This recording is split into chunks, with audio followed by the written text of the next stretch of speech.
परमेश्वर का धन्यवाद करते हैं कि हमने परमेश्वर की आराधना अपने परिवार के साथ करी है, हमने गीतों को गाया है। अब समय है कि हम वीडियो के द्वारा हम परमेश्वर की आराधना करें। प्रभु बहुत महान सच्चे परमेश्वर हैं। आइए हम दुआ करें, हम प्रार्थना करें और फिर इस आराधना को हम शुरू करेंगे।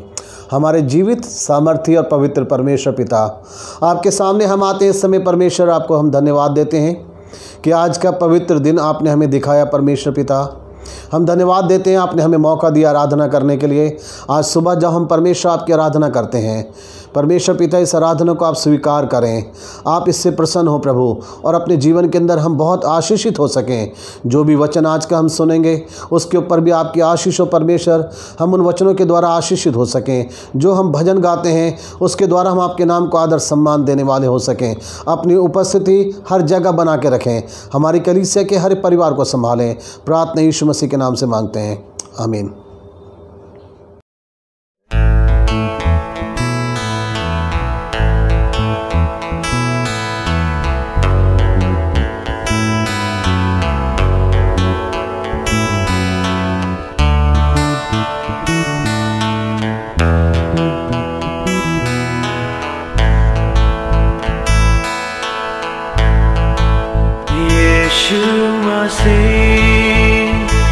तेरे जैसा है कोई नहीं, तेरे चरणों में झुके आसमान और महिमा गाए ज़मीन।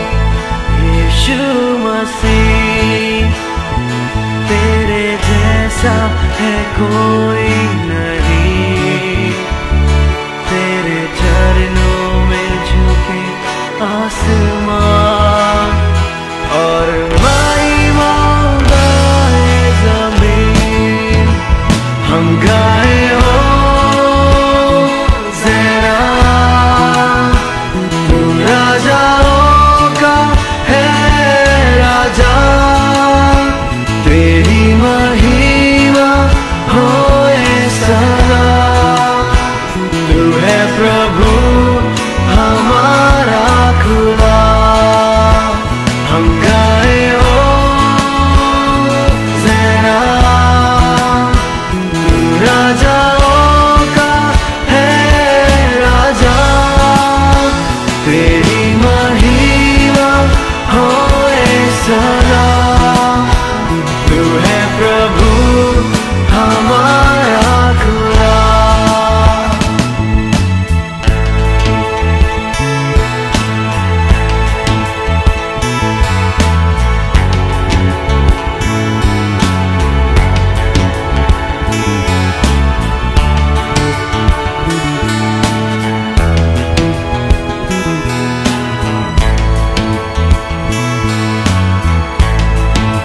प्यारे पिता, तूने हमसे इतना प्यार किया, हमें पापों से छुड़ाने को अपने बेटे को कुर्बान किया। प्यारे पिता, तूने हमसे इतना प्यार किया, हमें पापों से छुड़ाने को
सा कोई नहीं,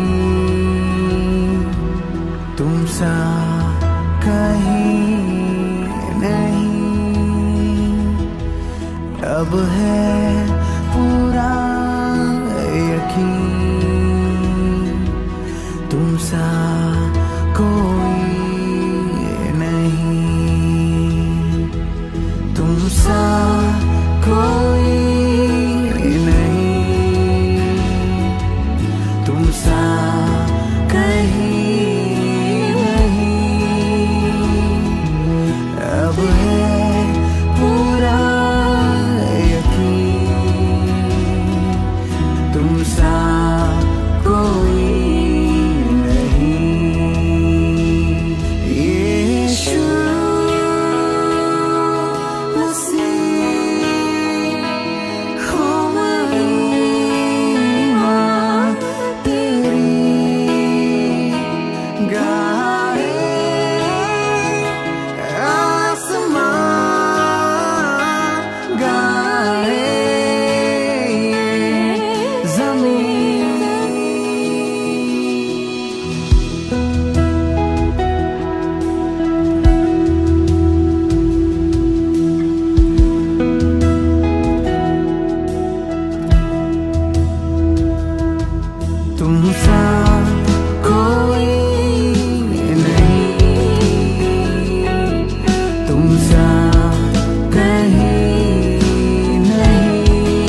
परमेश्वर का धन्यवाद कि हम लोग आज सुबह प्रभु की आराधना अपने परिवार के साथ बहुत अच्छे तरीके से हम कर पाए, ये मेरा विश्वास है। और परमेश्वर अपने लोगों को जब देखते हैं कि हम उसकी आराधना स्तुति कर रहे हैं, उसके भजन गा रहे हैं, तो इन बातों से परमेश्वर को प्रसन्नता होती है। और जब परमेश्वर अपने लोगों से बात करना चाहते हैं तो परमेश्वर अपने वचन के माध्यम से वो अपने लोगों से बात करना चाहते हैं। आज सुबह मैं आप लोगों के साथ में एक बहुत ही महत्वपूर्ण विषय को मैं बांटना चाहता हूँ। हम लोग जिस विषय के ऊपर सुन रहे थे कि परमेश्वर हमें एक आकार देना चाहते हैं, उस विषय को हमने पिछले रविवार को हमने ख़त्म किया है। और आज एक नया विषय मैं आपके सामने मैं बांटना चाहता हूँ, और वो ये है कि परमेश्वर मेरे विषय में सब कुछ जानते हैं। God knows everything about me. ये विषय अपने आप में बहुत ही हमें सजग करने के लिए हो सकता है, सावधान करने के लिए हो सकता है। यदि हम इस बात को जानते हैं कि परमेश्वर मेरे विषय में सब कुछ जानते हैं, तो इसका मतलब ये है कि परमेश्वर मेरे विषय में सब कुछ जानते हैं, कुछ भी उनसे छिपा हुआ नहीं है। हम लोग जब परमेश्वर के वचन को पढ़ते हैं, नीति वचन उसका 15 अध्याय और उसका 3 वचन, तो वहाँ पे परमेश्वर के वचन में इस तरीके से लिखा है, यहोवा की आंखें सब स्थानों में लगी रहती हैं, वे भले और बुरे दोनों को देखती रहती हैं। परमेश्वर की आंखें, परमेश्वर की निगाहें सब स्थानों में लगी रहती हैं, वे भले और बुरे दोनों को देखती रहती हैं। ये परमेश्वर का वचन है जो हमें याद दिलाता है कि परमेश्वर के लोग इस बात को ध्यान रखें कि परमेश्वर की आंखें सब स्थानों में लगी रहती हैं। इसको इस तरीके से समझने की कोशिश कीजिए कि आजकल जिस तरीके से बड़ी बड़ी दुकानों में, ऑफिस में, मॉल में, रेलवे स्टेशन पे और कई जगहों के ऊपर सीसीटीवी कैमरे लगाए जाते हैं, और वहाँ पे लिखा होता है कि ध्यान रखिए आप कैमरे की निगाह में हैं। ये तो अब इस तरीके से लिखा हुआ है और हम लोग सावधान हो जाते हैं कि मैं कैमरे की निगाह में हूँ, सीसीटीवी कैमरा मुझे देख रहा है। लेकिन बाइबल में लिखा है कि परमेश्वर की निगाहें भी ऐसे ही सब जगह लगी हैं। अगर हम दुनिया के कैमरे को देख कर कि यहाँ पे सीसीटीवी कैमरा है और हम सावधान हो जाते हैं, तो हमें इस बात को जानकर कि परमेश्वर की निगाहें भी सब स्थानों में लगी रहती हैं, मुझे कितना सावधान होना पड़ेगा। आज बहुत सारे लोग इस बात को नहीं जानते कि परमेश्वर की निगाहें सब स्थान में लगी रहती हैं। इसलिए इंसान बेखौफ ज़िंदगी को जी रहा है, बेफिक्री से वो चलता है और वो भूल जाता है कि परमेश्वर सब कुछ जानता है, परमेश्वर सब कुछ देख रहे हैं। आज मैं इस विषय को आपके साथ बांटना चाहता हूँ कि परमेश्वर मेरे विषय में सब कुछ जानते हैं। God knows everything about me. हम लोग कुछ चीज़ों के ऊपर बातचीत कर सकेंगे, लेकिन इससे पहले हम इस बात को जानें क्या मतलब होता है कि परमेश्वर मेरे विषय में सब कुछ जानते हैं। यानी परमेश्वर जिंदा है। जिस परमेश्वर के ऊपर मैं विश्वास करता हूँ वो परमेश्वर जिंदा है, वो परमेश्वर एक्टिव है, वो डिस्कनेक्ट नहीं है हमसे। परमेश्वर देखता है, उसकी निगाहें लगी हैं, वो जिंदा है, और इसलिए परमेश्वर सब कुछ मेरे विषय में वो जानता है। यदि वो परमेश्वर जिंदा ना हो तो मैं बिल्कुल बेफिक्र हो सकता हूँ कि उसको कुछ भी पता नहीं है, लेकिन परमेश्वर जिंदा है, इसीलिए वो आपके और मेरे विषय में सब कुछ जानता है। उसके पास एक हृदय है। इसका मतलब ये होता है कि अगर परमेश्वर मेरे विषय में सब कुछ जानते हैं तो उस परमेश्वर के पास एक हृदय है, एक माँ के समान हृदय है, एक दयालु हृदय है, एक प्रेमी दिल उसके पास है। इसलिए वो अपने बच्चों के बारे में सब कुछ जानते हैं, वो सब कुछ जानते हैं। उसके पास एक हृदय है और वो समझने वाला परमेश्वर है। वो परमेश्वर जो मेरे विषय में सब कुछ जानते हैं, वो यानी समझते हैं मेरी परिस्थिति को, मेरी बातों को, मेरी सिचुएशन को, वो सब कुछ समझते हैं। इसलिए क्योंकि उनके पास दिल है, हृदय है, तो वो समझते हैं। वो फिक्र करने वाला मेरा परमेश्वर है। इसलिए मेरा परमेश्वर मेरे विषय में सब कुछ जानता है, क्योंकि मेरे विषय में चिंता करने वाला है। वो परमेश्वर मेरे विषय में फिक्र करने वाला मेरा परमेश्वर है। और इसीलिए वो सब कुछ जानता है। हम देखेंगे वो क्या क्या बातें मेरे विषय में और आपके विषय में जानता है। अभी तक आप ये सोच रहे होंगे कि कौन सी बातें हो सकती हैं जो परमेश्वर मेरे विषय में जानते हैं। हम पहली चीज़ देखना चाहते हैं, वो आपके और मेरे जीवन के सारे कष्टों को जानते हैं। परमेश्वर जब जानते हैं सब कुछ आपके और मेरे विषय में, तो परमेश्वर आपके और मेरे जीवन के सारे कष्टों को जानते हैं। आप कितने कष्ट में हैं, कितने दर्द में हैं, कितनी पीड़ा के अंदर आप हैं, वो परमेश्वर जानता है, क्योंकि उसके पास हृदय है। वो बातों को समझते हैं, वो प्रेमी दिल अपने पास रखते हैं, इसलिए वो मेरे कष्टों को बहुत बारीकी से जानते हैं। मेरे कष्टों को वो बहुत अच्छे तरीके से जानते हैं, किस परिस्थिति में मैं हूँ, कितना दर्द मुझे हो रहा है, क्या कुछ मेरे साथ हो रहा है, कौन मुझे सता रहा है, किसके द्वारा मैं दबाया जा रहा हूँ, वो सब कुछ जानते हैं। जब हम परमेश्वर के वचन को पढ़ते हैं, निर्गमन की किताब उसका 3 अध्याय और उसका 7 वचन, तो वहाँ लिखा है, फिर यहोवा ने कहा, मैंने अपनी प्रजा के लोग जो मिस्र में हैं उनके दुख को निश्चय देखा है। जो ध्यान देने आपको वचन वहाँ पे लिखा है कि मैंने अपनी प्रजा के लोग जो मिस्र में हैं उनके दुख को निश्चय देखा है, और उनकी जो चिल्लाहट परिश्रम कराने वालों के कारण होती है उसको भी मैंने सुना है, और उनकी पीड़ा पर मैंने चित्त लगाया है। कितनी सारी बातें यहाँ पे लिखा है। यहाँ पे लिखा है परमेश्वर दुखों को उन्होंने निश्चय देखा है, परमेश्वर ने उनकी चिल्लाहट को उन्होंने सुना है। चिल्लाहट क्यों है, क्यों वो चिल्ला रहे हैं, क्यों तड़प रहे हैं? क्योंकि लिखा है कठिन परिश्रम कराने वालों के कारण जो उनकी चिल्लाहट है उसको भी मैंने सुना है। मैंने कहा था परमेश्वर अगर आपके और मेरे विषय में सब कुछ जानते हैं तो इसका मतलब यही है कि वो जिंदा परमेश्वर है, और जिंदा परमेश्वर ही देख सकता है, जिंदा परमेश्वर ही सुन सकता है। और लिखा है और उनकी पीड़ा पर मैंने चित्त लगाया, यानी मैंने अपना दिल, मैंने अपना ध्यान लगाया है उनकी पीड़ा पर। यह है हमारे परमेश्वर की उत्तमता, यह है हमारे परमेश्वर की महानता। वो परमेश्वर जिसने आपको और मुझे बनाया है, जिसने इस दुनिया में आपको और मुझे रखा है। आप कहाँ रहते हैं, आपको कितने कष्ट हो रहे हैं, हमारा परमेश्वर हमारे कष्टों को जानता है, कितनी बारीकी से जानता है, किसके द्वारा आप सताए जा रहे हैं, कितनी पीड़ा आपको हो रही है, कितना कठिन परिश्रम आपको करना पड़ रहा है। परमेश्वर आपके जीवन के कष्टों को जानते हैं। आज मैं आपको उत्साहित करना चाहता हूं, कभी भी अपने आप को ऐसा उदास और निराश मत होने दीजिए यूं सोच के कि कोई भी आपकी पीड़ा को नहीं समझता, कोई आपके दर्द को नहीं समझता, कोई आपके कष्टों को नहीं समझता। परमेश्वर समझता है।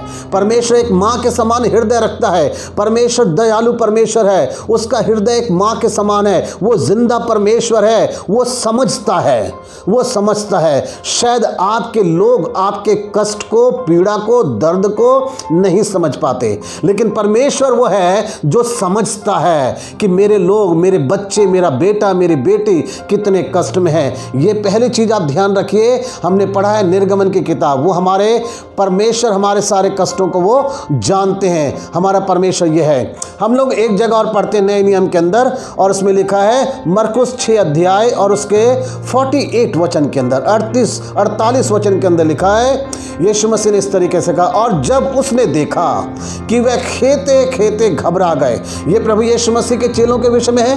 प्रभु यीशु मसीह अपने चेलों के साथ थे एक भीड़ के पास, और जब संध्या हुई तो प्रभु यीशु मसीह ने अपने चेलों को कहा कि तुम नाव पे चढ़ के पार जाओ और मैं तब तक इस भीड़ को विदा करता हूं। और जब चेले चले गए और वो बीच में थे झील में, तो वहां पे प्रभु यीशु मसीह ने उनके ऊपर अपनी निगाह लगाई, और वहां लिखा है और जब उसने देखा। यहां जो वचन यहां पे नोट करना है आपको, वह है परमेश्वर ने देखा। और क्या देखा कि वह खेते खेते घबरा गए। वो नाव को चलाते चलाते घबरा गए, और घबराहट का कारण भी है। वहां लिखा है क्योंकि हवा उनके विरुद्ध थी, क्योंकि हवा उनके विरुद्ध थी।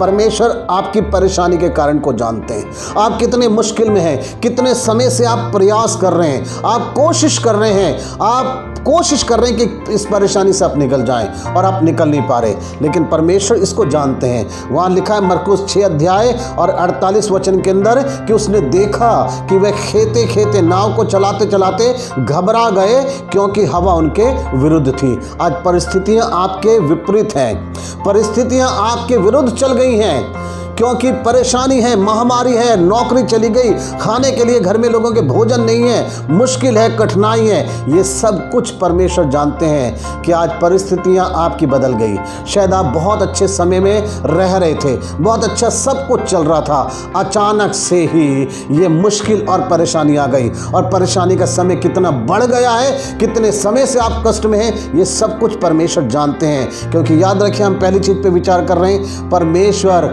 मेरे जीवन के और आपके जीवन के कष्टों को वो जानते हैं परमेश्वर। दूसरी चीज हम देखना चाहते हैं, वो आपकी और मेरे कार्य को जानते हैं। परमेश्वर आपके और मेरे जीवन के सारे कार्यों को जानते हैं। हम क्या कार्य करते हैं, हम कितनी मेहनत से काम कर रहे हैं, अपने परिवार के लिए हम क्या काम कर रहे हैं, कलीसिया के लिए हम क्या काम कर रहे हैं, हम परमेश्वर के लिए क्या काम कर रहे हैं, अपने पड़ोसी के लिए हम क्या काम कर रहे हैं, समाज के लिए हम क्या काम कर रहे हैं। परमेश्वर हमारे कार्यों को भी जानते हैं।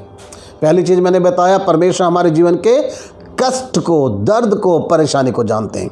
दूसरी चीज़ मैं बता रहा हूँ, परमेश्वर आपके और मेरे जीवन के सभी कार्यों को जानते हैं। जब हम पढ़ते हैं प्रकाशित वाक्य और उसका दूसरा अध्याय, प्रकाशित वाक्य उसका 2 अध्याय और उसका 2 वचन, तो वहाँ पे लिखा है, मैं तेरे काम और परिश्रम और तेरा धीरज जानता हूँ। वचन क्या वहाँ पे आया है, मैं तेरा काम और परिश्रम और धीरज जानता हूँ, और यह भी कि तू बुरे लोगों को देख नहीं सकता। परमेश्वर सब कुछ जानते हैं। वहाँ वचन में लिखा है इस तरीके से कि परमेश्वर सब कुछ जानते हैं। पहला लिखा है, वहाँ पे लिखा है, मेरे काम को वो जानते हैं, परिश्रम को वो जानते हैं, आप कितनी मेहनत करते हैं। कई बार आप कहते हैं, ऐसा सोचते हैं, मैं जितनी मेहनत करता हूँ, मैं जितना परिश्रम करता हूँ, मैं जितना पसीना बहाता हूँ, शायद उसका प्रतिफल मुझे नहीं मिलता। याद रखिए, परमेश्वर कह रहे वचन में, वो आपके परिश्रम को भी जानते हैं। आप जो काम कर रहे हैं, चाहे वो ऑफिस में काम कर रहे हैं, चाहे अपने अपने घर में काम कर रहे हैं, चाहे चर्च के लिए, कलीसिया के लिए काम कर रहे हैं, परमेश्वर जानते हैं। ये कई बार मेरे जीवन के अंदर बात हुई। मैं इन दिनों जितनी कठिनाई से परमेश्वर के वचन को आप तक पहुंचा रहा हूं, कई बार लगता है कि ये वीडियो बनाना आसान है, लेकिन ये आसान नहीं है, बहुत मुश्किल है, बहुत मुश्किल है। और मुझे कई बार ये लगता है कि शायद लोग नहीं समझते, लेकिन इस बात को याद करके कि मेरा परमेश्वर सब कुछ जानता है, मेरे कार्य को जानता है, मेरे परिश्रम को जानता है, मेरा धीरज को जानता है।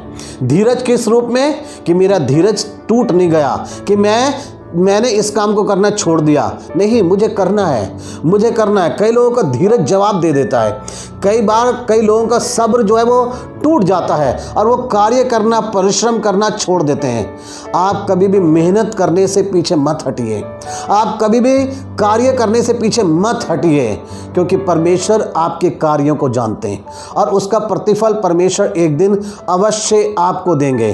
क्योंकि परमेश्वर कभी किसी का कर्जदार नहीं होता, कभी किसी का कर्जदार नहीं होता है। परमेश्वर मेरी मेहनत का प्रतिफल एक दिन मुझे देंगे, ये मेरा विश्वास है। हमारी कलीसिया में से एक बार मुझे किसी ने ये कहा कि पास्टर जी, आप जो कुछ कर रहे हैं, आपकी मेहनत का प्रतिफल परमेश्वर आपको देगा। मुझे बहुत अच्छा लगा। ये सच बात है कि मेरी मेहनत का प्रतिफल एक दिन परमेश्वर मुझे देगा, और वो दे भी रहा है। ये नहीं है कि मुझे इंतज़ार करना कि वो कब देगा। मेरा परमेश्वर मेरे कार्य का प्रतिफल मुझे दे रहे हैं, मैं कितना परिश्रम कर रहा हूँ वो दे रहे हैं। ऐसे ही मैं आपको कहना चाहता हूँ, आज आप शायद अपने घर के लिए, अपने परिवार के लिए, अपने बच्चों के लिए, अपने माता पिता के लिए, कलीसिया के लिए और ना जाने किस किस के लिए आप परिश्रम कर रहे हैं। हमने पिछले बार ये देखा था यूसुफ के जीवन से। यूसुफ बहुत मेहनत करने वाला था, ईमानदार था, और उसका प्रतिफल परमेश्वर ने उसको दिया। हमारा परमेश्वर सब कुछ जानता है। शायद जहाँ पे आप काम करते हैं, आपका मालिक, आपका बॉस, आपके अधिकारी शायद आपके परिश्रम की ओर ध्यान नहीं दे रहे, लेकिन एक है परमेश्वर जो वो आपकी मेहनत को देख रहा है। आप कितना रात दिन एक करके अपने परिवार को पालने की कोशिश कर रहे हैं, अपने बच्चों को आप पालने की कोशिश कर रहे हैं। ये परमेश्वर जानते हैं, ये परमेश्वर अच्छे से देख रहे हैं। ये दूसरी चीज़ है, मेरा परमेश्वर आपके और मेरे विषय में जानता है, इस चीज़ को भी जानता है। दूसरी चीज़ कि मेरा कार्य जानता है, मेरा कार्य मैं कितनी मेहनत से कर रहा हूँ, मैं मेरा कार्य कितने सब्र से कर रहा हूँ, कितने धीरज से कर रहा हूँ, ये परमेश्वर जानता है। परमेश्वर सब कुछ जान रहे हैं। और हमने पढ़ा है प्रकाशित वाक्य उसका 2 अध्याय और उसका 2 वचन। तीसरी चीज़ जो हमें जानना है कि परमेश्वर जानते हैं वह है कि वो आपकी और मेरी सारी कमी और घटी को जानता है। ये तीसरी चीज़ है। वो परमेश्वर जिंदा है, उस परमेश्वर के पास एक माँ के समान हृदय है। वो परमेश्वर दयालु परमेश्वर है और वो जानता है, अपने बच्चों की सारी कमी घटी को जानता है। सारी कमी घटी को जानने का मतलब यह है आपके पास कितना है, कैसा है, ये सब कुछ परमेश्वर जानते हैं। कितनी अच्छी और उत्तम बात है ये। शायद आपको लगता है मेरे पास मेरी कमाई केवल इतनी है, मेरा खर्चे बहुत ज़्यादा हैं, मुझे मेरे बच्चों के लिए कुछ करना है, अपने घर के लिए कुछ मुझे करना है, और आपको आपके हाथ में आपकी कमाई बहुत थोड़ी लग रही है। आपके पास कितना राशन पानी है वो सब कुछ आपको दिखाई दे रहा है कि बहुत थोड़ा है, और आप सोच रहे हैं कि काश कोई और भी जान पाता। लेकिन याद रखिए, परमेश्वर की निगाहें सब स्थानों में लगी रहती हैं, वे भले और बुरे दोनों को देखती रहती हैं। आपके घर में कितना राशन है, आपकी कितनी तनख्वाह है, आपकी कमाई कितनी रह गई। अभी आप पहले बहुत कमाते थे, लेकिन इन दिनों कोरोना महामारी की वजह से शायद आपकी कमाई भी बहुत कम रह गई या है ही नहीं आपकी कमाई।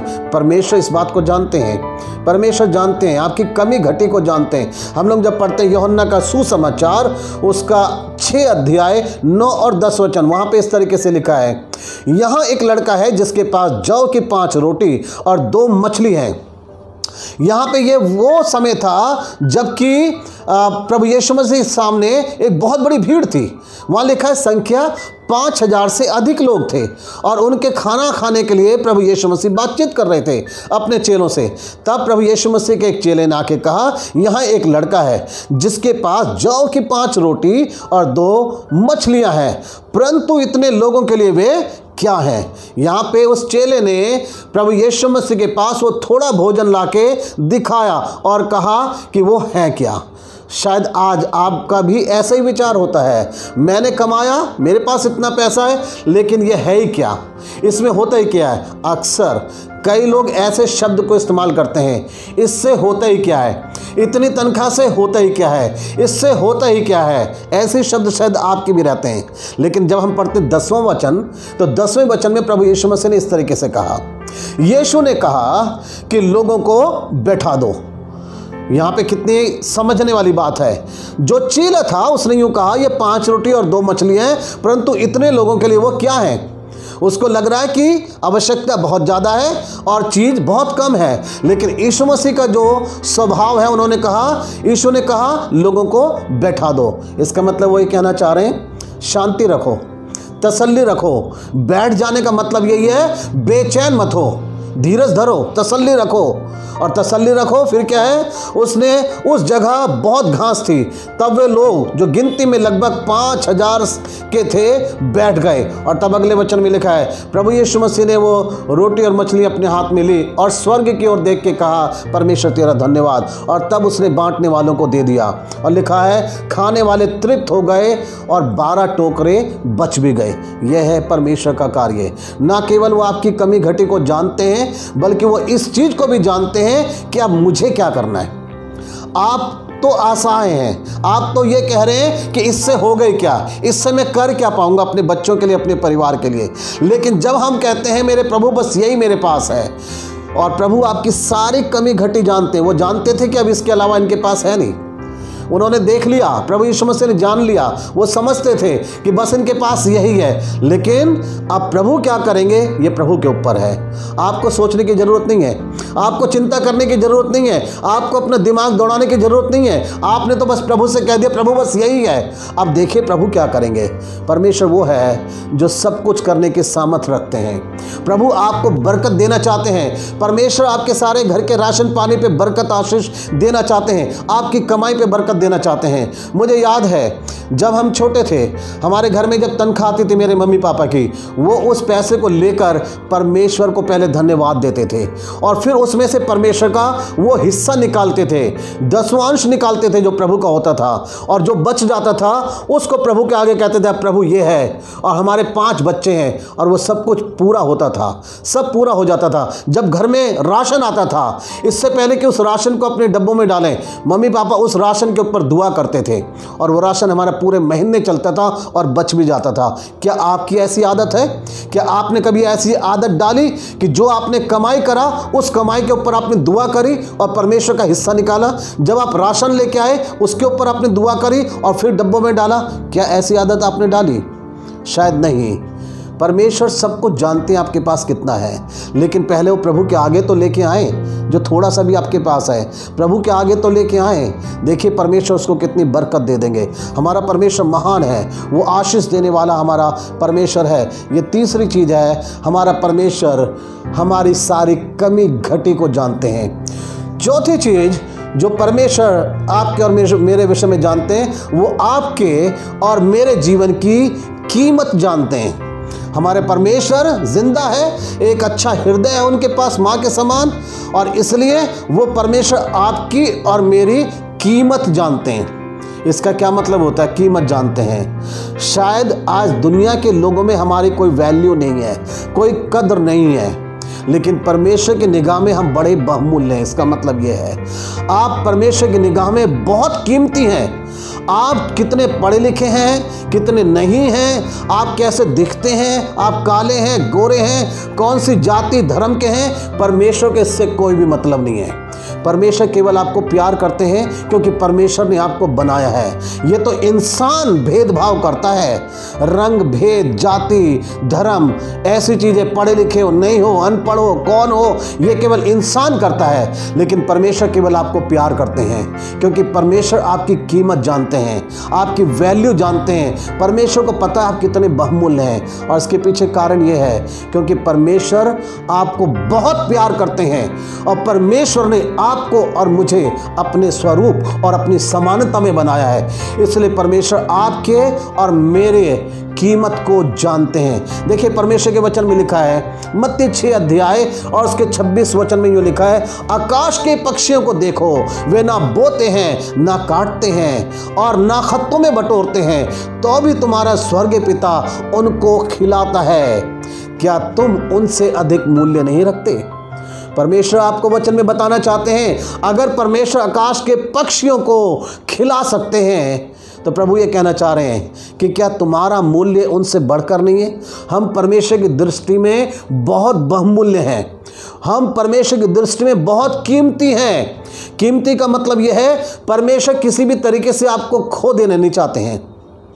आज आपके लिए जो चीज़ें कीमती हैं और कीमती चीज़ को, बहुमूल्य चीज़ को जैसे आप संभाल के रखते हैं, उससे कहीं अधिक परमेश्वर हमें संभाल के रखता है, अपने हाथों में संभालता है, अपने हाथों में सुरक्षा देता है, क्योंकि हम बहुत ही बहुमूल्य हैं। आज बहुत सारे लोग अपने जीवन की कीमत खुद नहीं समझ पा रहे, अपनी ज़िंदगी को लापरवाही से जी रहे हैं, अपनी ज़िंदगी को उन्होंने कभी प्रभु को दिया नहीं, प्रभु यीशु मसीह को कभी उन्होंने स्वीकार नहीं करा, अपने जीवन को परमेश्वर के हाथों में सौंपा नहीं, लापरवाही से ज़िंदगी को जी रहे हैं, पाप करते चले जा रहे हैं, परमेश्वर को पहचाना नहीं जीवन में।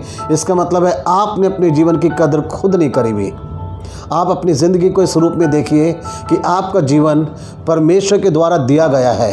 परमेश्वर ने आपको इस संसार के अंदर भेजा है। परमेश्वर आपको प्यार करते हैं और परमेश्वर चाहते हैं आप जानें कि आप परमेश्वर की दृष्टि में कितने कीमती हैं, कितने बहुमूल्य हैं। शायद दुनिया के लोगों में आपकी कोई वैल्यू नहीं है, दुनिया के लोग शायद आपको पसंद नहीं करते, आपके साथ बैठना उठना नहीं चाहते, आपके साथ बात करना नहीं चाहते, क्योंकि शायद आप उनकी भाषा वाले नहीं हैं, शायद आप उनकी जाति वाले नहीं हैं, शायद आप उनके धर्म वाले नहीं हैं, शायद आप एजुकेशन में उनसे बहुत कम हैं, इसलिए लोग आपसे किनारा कर लेते हैं। लेकिन मैं आपको उत्साहित करता हूँ, परमेश्वर है जो आपको प्यार करता है, परमेश्वर है जो आपको बहुत कदर करता है आपकी, क्योंकि परमेश्वर आपकी कीमत जानता है। ये चौथी चीज़ है कि परमेश्वर हमारी कीमत को जानते हैं। पांचवी और अंतिम चीज़ है, और वह है कि हम इस बात को जानें, आप और मैं कहाँ कहाँ उठते बैठते हैं, परमेश्वर सब जानता है। अभी तक हम सारी बातों को सुन के बड़े उत्साहित हुए कि परमेश्वर मेरे कष्टों को जानते हैं, परमेश्वर मेरे कार्यों को जानते हैं, परमेश्वर मेरी कमी घटी को जानते हैं, परमेश्वर मेरी कीमत को जानते हैं। लेकिन इस चीज़ को भी जानिए, परमेश्वर आपके और मेरे विषय में इस बात को भी जानते हैं, आप और मैं कहाँ कहाँ उठते बैठते हैं, किन लोगों में उठते बैठते हैं, क्या क्या हम बोलते हैं, ये सब कुछ परमेश्वर जानते हैं। भजन संहिता 139 और उसके दूसरे वचन में लिखा है इस तरीके से, तू मेरा उठना बैठना जानता है और मेरे विचारों को दूर ही से समझ लेता है। क्या लिखा है यहाँ पे वचन में? तू मेरा उठना बैठना जानता है। इसका मतलब है मैं कहाँ उठता बैठता हूँ, किन लोगों की मैं संगति करता हूँ, क्या मेरे विचार हैं, क्या मैं बोलता हूँ, परमेश्वर सब कुछ जानता है। अगर परमेश्वर ये जानता है कि आप संगति में कितनी बार बैठते हैं, प्रार्थना में कितनी बार बैठते हैं, बाइबल कितनी बार बैठ के आप पढ़ते हैं, अपने परिवार के साथ में आप कितनी बार प्रार्थना करते हैं, तो ये भी परमेश्वर जानते हैं कि आप उसके बाद किन किन लोगों की संगति करते हैं, कहाँ कहाँ आप उठते बैठते हैं, ये सब कुछ परमेश्वर जानते हैं। और लिखा है मेरे विचारों को दूर ही से वो समझ लेता है। परमेश्वर बहुत बारीकी से आपके और मेरे विषय में जानते हैं, इस बात को ध्यान रखें। अगर वो मेरा उठना बैठना जानता है, मैं कहाँ कहाँ उठता बैठता हूँ, तो याद रखिए मुझे आज प्रभु से कहना है, परमेश्वर पिछले दिनों मैं गलत संगति में बैठा, मैं गलत मित्रों में बैठा, मैं गलत जगह में बैठा, परमेश्वर मुझे माफ़ कर दे। परमेश्वर मैं गलत लोगों की संगति कर रहा था, गलत बातें मैं बोल रहा था, मेरे विचार सही नहीं थे, परमेश्वर तू मुझे माफ़ कर दे। क्यों? क्योंकि परमेश्वर जानता है, वो जिंदा है, उसका हृदय एक माँ के समान है। परमेश्वर सब कुछ हमारी इस बातें समझते हैं, सब जानते हैं। वो जानते हैं कि आप निर्बल हैं, आप चूक जाते हैं, वो परमेश्वर आपको माफ़ करेगा। अगर परमेश्वर आपकी कमी घटी को जानकर वो सब कुछ आपके लिए पूरा कर सकते हैं, आपके परिश्रम का प्रतिफल अगर परमेश्वर आपको दे सकते हैं, परमेश्वर अगर आपके कष्टों को जान के आपके कष्टों को दूर करना चाहते हैं, तो ये भी याद रखिए, अगर आपने अपने जीवन में गलत जगहों पे बैठ के पाप करा है, तो वो भी परमेश्वर जानते हैं। आप कहाँ कहाँ उठे बैठे, तो आपको माफ़ी मांगने की भी आवश्यकता है। इस बात को ध्यान रखें, परमेश्वर सब कुछ जानते हैं, क्योंकि उनकी निगाहें सब जगहों में लगी रहती हैं। परमेश्वर आपको आशीष दे। आप याद रखिए इस बात को, आप दुनिया के कष्टों में अकेले नहीं हैं। आपके घर में बहुत कमी घटी है, पैसा नहीं है, परमेश्वर जानते हैं, इस बात को परमेश्वर जानते हैं। आपके कार्य कितने परिश्रम के साथ कर रहे हैं, परमेश्वर आपको जानते हैं। और परमेश्वर चाहते हैं ये भी है, अगर आपसे जीवन में गलती हुई है तो आप परमेश्वर से माफ़ी मांग लें, क्योंकि परमेश्वर को सब पता है। उसका हृदय एक माँ के समान है, वो माफ़ करने के लिए तैयार है। हम परमेश्वर से कुछ नहीं छिपा सकते। प्रभु के दास ने कहा, मैं तुझसे भाग के किधर जाऊं, मैं कहीं पे भी उससे छिप नहीं सकता हूं। परमेश्वर की निगाहें हर जगह लगी हैं। परमेश्वर आप सबको बहुत आशीष दे। प्रभु करे हम अपने जीवन में इस बात को सदा याद रखें, मेरा परमेश्वर मेरे विषय में सब कुछ जानता है, मुझे किसी और को बताने की आवश्यकता नहीं है, वो सब कुछ जानता है। प्रभु आपको आशीष दे। आमीन।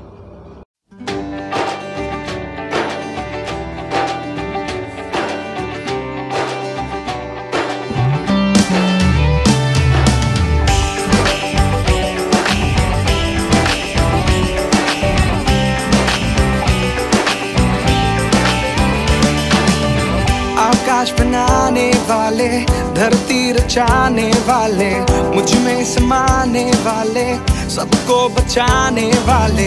आकाश बनाने वाले, धरती रचाने वाले, मुझ में समाने वाले, सबको बचाने वाले। करता हूँ तेरी स्तुति, गाता हूँ तेरी महिमा, कहता हूँ सभी लोगों से, मेरे खुदा, मेरे खुदा,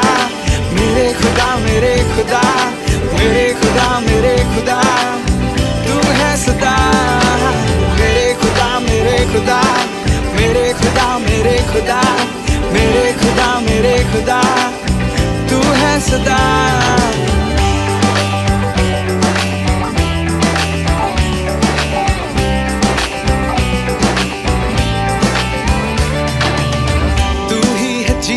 दाता बेसहारों का सहारा, निर्बल को बल तू देता, लोगों का तू है बादशाह। तू ही है जीवन दाता, बेसहारों का सहारा, निर्बल को बल तू देता, लोगों का तू है बादशाह।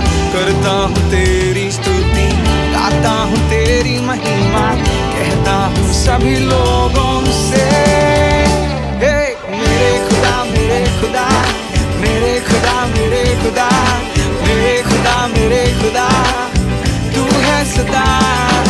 मेरे खुदा, मेरे खुदा, मेरे खुदा, मेरे खुदा, मेरे खुदा, मेरे खुदा, तू है सदा।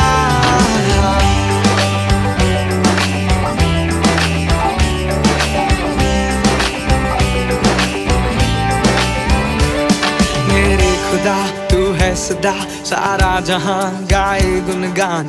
तू खुदा मेरे पिता, सारा ब्रह्मांड तुझ पर फिदा। मेरे खुदा तू है सदा, सारा जहां गाए गुणगान। तू खुदा मेरे पिता, सारा ब्रह्मांड तुझ पर फिदा। मेरे खुदा तू है सदा, सारा जहां गाए गुणगान। तू खुदा मेरे पिता, सारा ब्रह्मांड तुझ पर फिदा। मेरे खुदा तू है सदा, सारा जहां गाए गुणगान। तू खुदा मेरे पिता, सारा ब्रह्मांड तुझ पर फिदा। मेरे खुदा, मेरे खुदा, मेरे खुदा, मेरे खुदा, मेरे खुदा, मेरे खुदा, तू है सदा। मेरे खुदा, मेरे खुदा, मेरे खुदा, मेरे खुदा, मेरे खुदा, मेरे खुदा, तू है सदा। मेरे खुदा, मेरे खुदा, मेरे खुदा, मेरे खुदा, मेरे खुदा, मेरे खुदा, तू है सदा। परमेश्वर का धन्यवाद कि हम लोगों ने जो प्रभु के वचन को सुना है। मैं विश्वास करता हूं कि परमेश्वर ने इस वचन के माध्यम से आपको ज़रूर आशीषित करा है। पर्सनली मैं खुद इस वचन के द्वारा बहुत ब्लेस हुआ हूं कि मेरा परमेश्वर मुझे बहुत अच्छे से जानता है। आइए हम लोग दुआ करें और जो दान इकट्ठा करा है हम उसके लिए भी परमेश्वर की आशीष मांगे। परमेश्वर आपके सामने एक बार फिर से हम आते हैं। हम धन्यवाद करते हैं आज सुबह के वचन के लिए आपने जो हमें दिया। परमेश्वर हम धन्यवाद करते हैं कि आप सब कुछ हमारे विषय में जानते हैं, क्योंकि आप जिंदा परमेश्वर हैं। एक माँ के समान आपका हृदय है परमेश्वर, और आप सब कुछ समझते हैं। हमारे कष्टों को जानते हैं, हमारे कार्य और परिश्रम को आप जानते हैं। पिता परमेश्वर आप जानते हैं परमेश्वर कि हमारी जो कीमत है उसको आप जानते हैं। हमारी सारी कमी घटी को आप जानते हैं। कहाँ कहाँ पे हम उठते बैठते हैं आप सब जानते हैं, और ये तभी आप जानते हैं क्योंकि आप जिंदा परमेश्वर हैं। आपका धन्यवाद इन वचनों के लिए। हम सदा इस बात को याद रख सकें। इस समय प्रार्थना करते हैं परमेश्वर, जो पिता अलग अलग परिवारों के अंदर दान इकट्ठा करा गया है उसके ऊपर आशीष हो। जितने लोगों ने दिया है सभी को आशीष दें। सभी की कमी घटी में प्रभु आप अपनी आशीष बना के रखें। हर एक की ज़रूरतों को पूरा करें। कमाई में बहुत बरकत और आशीष दें प्रभु जी। हम सब आपको अधिक प्यार करें और अपने प्यार को हम आपके लिए प्रकट करने वाले हो सकें। परमेश्वर हर एक के साथ रहें। प्रार्थना यीशु के नाम से मांगते हैं, आमीन। अब हमारे पिता परमेश्वर का प्रेम, प्रभु यीशु मसीह का अनुग्रह, पवित्र आत्मा की संगति और सहभागिता सभी विश्वासी जनों के साथ हमेशा तक होती रहे, आमीन।